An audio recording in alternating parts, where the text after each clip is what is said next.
जय श्री श्याम, राधे राधे, जय माता दी। आप सभी को कैसे हो आप लोग? आशा करते हैं सब बढ़िया होंगे। तो स्वागत है आपका एक बार हमारे चैनल पे। और आज है तारीख 1 अगस्त, तो नए माह की शुरुआत। और कल था 31 तारीख को हमारा वोटिंग का रिज़ल्ट। तो कैसा रहा रिज़ल्ट वो मैं आप लोगों को बता देती हूँ। तो ग्राम प्रधान के लिए मैंने यह चुनाव लड़ा था और उसमें मैं हार गई। तो काफ़ी अच्छे वोटों से जो है दूसरे उम्मीदवार की जो जीत हुई है, तो बहुत अच्छी जीत हुई है। और 4 उम्मीदवार थे हम, तो जीतना तो एक नहीं था।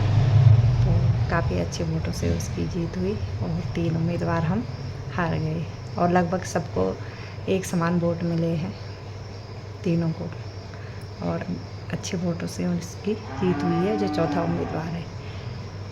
तो आज से अपने जो है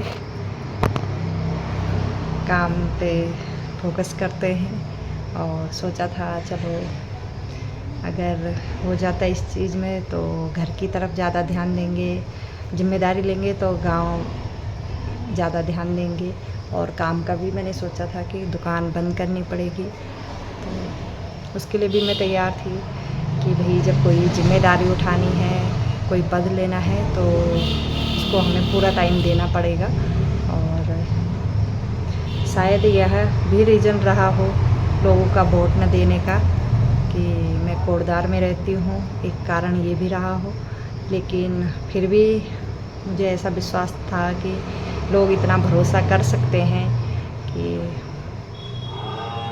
जो इंसान मेहनती होगा, जो ईमानदार होगा, तो वो चाहे उसे कितनी भी मुश्किलें आए, वो अपना काम अच्छे से करेगा।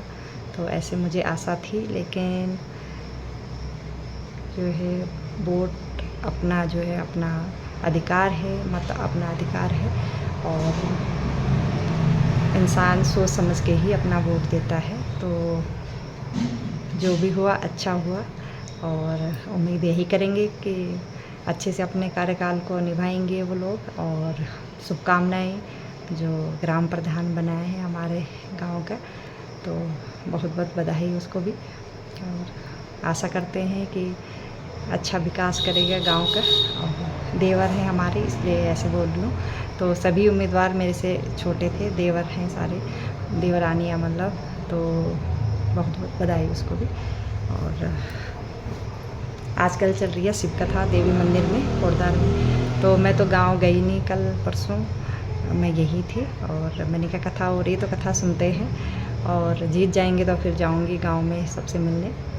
तो आज कथा में जो है शिव विवाह जो है, आज माँ पार्वती और शिव विवाह जो है आज कथा में प्रसंग सुनाया जाएगा।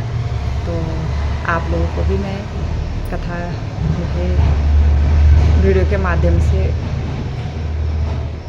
दिखाऊंगी कि कैसे वहाँ पे शायद झांकियाँ भी होगी, जो भी होगा मैं जाऊंगी कथा में आज। इसलिए मैं दुकान भी नहीं गई, क्योंकि फिर लेट हो जाती है। दुकान से आके फिर खाना बनाओ, फिर सारे काम करने होते हैं, तो इस चक्कर में मैं दुकान नहीं गई। और आज शुक्रवार भी था, तो इसलिए भी मुझे घर पे रहना पड़ता है कि कभी कोई आ जाए। तो माँ भगवती की जब कृपा है, किसी का काम बन जाए, तो इस चक्कर में भी मैं घर पे रहती हूँ कि शुक्रवार और शनिवार को मैं चावल देखती हूँ। तो शाम के टाइम में मैं दुकान जा पाती हूँ। और आज इसीलिए मैं घर पे हूँ।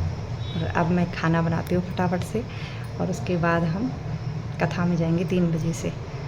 तो यही जानकारी देनी थी आप लोगों को कि चुनाव में हार गई हूँ। और जो माँ भगवती और जैसे मेरे श्याम बाबा की इच्छा होगी वही जीवन में होगा।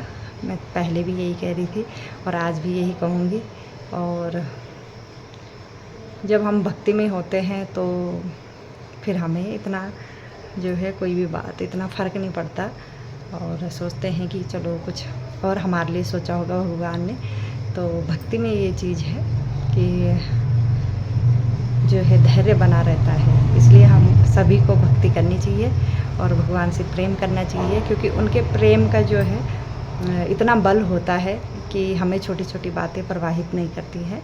और कोशिश थी मेरी कि राजनीति के क्षेत्र में जाऊं तो कुछ अच्छा करूं, मुझे भी मौका मिले तो मैं भी कुछ अच्छा कर पाऊं, लेकिन शायद ये सब नहीं है मेरे। खैर भाग्य तो क्या बोलना, पर जो भी है लोगों का ये सब इस सब के लिए मेरे अंदर हुनर नहीं दिखा होगा, इस काबिल मैं नहीं होंगी, तो यही कहूँगी। क्योंकि आज से 10 साल पहले भी मैंने प्रधान पद के लिए चुनाव लड़ा था, जब भी मैं हारी थी, और आज भी मैं 10 साल बाद भी चुनाव हारी हूँ। तो कुछ ना कुछ तो कमी होगी मेरे अंदर, जो हमारे गांव वालों को दिखती होगी, और शायद मुझे खुद में कमी किसको दिखती है। तो ये महसूस हो गया है कि शायद ये काबिलियत मेरे अंदर नहीं है, तो इसीलिए लोगों ने इस लायक नहीं समझा, दोबारा भी मुझे मौका नहीं दिया। तो चलो कोई बात नहीं, कम से कम भगवान ने अपनी भक्ति में लगाया है तो वो तो लायक समझते हैं, यही काफ़ी है मेरे लिए। और अब हम अच्छे से अपनी भक्ति पे ध्यान देंगे और अपने जो काम है उस पर भी ध्यान देंगे। जो भी काम करती हूँ मैं लगन से करती हूँ, इसलिए अभी मेरा ध्यान उसी चीज़ पे था, और आज सब क्लियर हो गया है आज से। तो चलिए फिर खाना बना लेते हैं और फिर जाएंगे हम कथा में। और आज तो बड़ा ही हर्षोल्लास का दिन है, तो सावन का महीना चल रहा है और बाबा भोलेनाथ की पावन कथा सुनने को मिल रही है, तो इससे ज़्यादा बड़ी बात और क्या होगी। तो ये समय गंवाना नहीं चाहिए हमें, इसलिए मैं गांव भी नहीं गई। मैंने कहा जो है वोटिंग के दौरान जाना तो बहुत ज़रूरी था, और अभी मैंने कहा रिज़ल्ट के दौरान इतना ज़रूरी नहीं है। जीत भी जाएंगे तो हस्बैंड जी थे ही वहाँ पे, और घर वाले तो हैं, तो इसलिए नहीं गई थी। लेकिन चलो जो हुआ ईश्वर की मर्ज़ी से हुआ होगा। तो मिलते हैं आपसे सीधे अब शाम को। तो सभी को जय श्री श्याम, राधे राधे, जय माता दी, हर हर महादेव।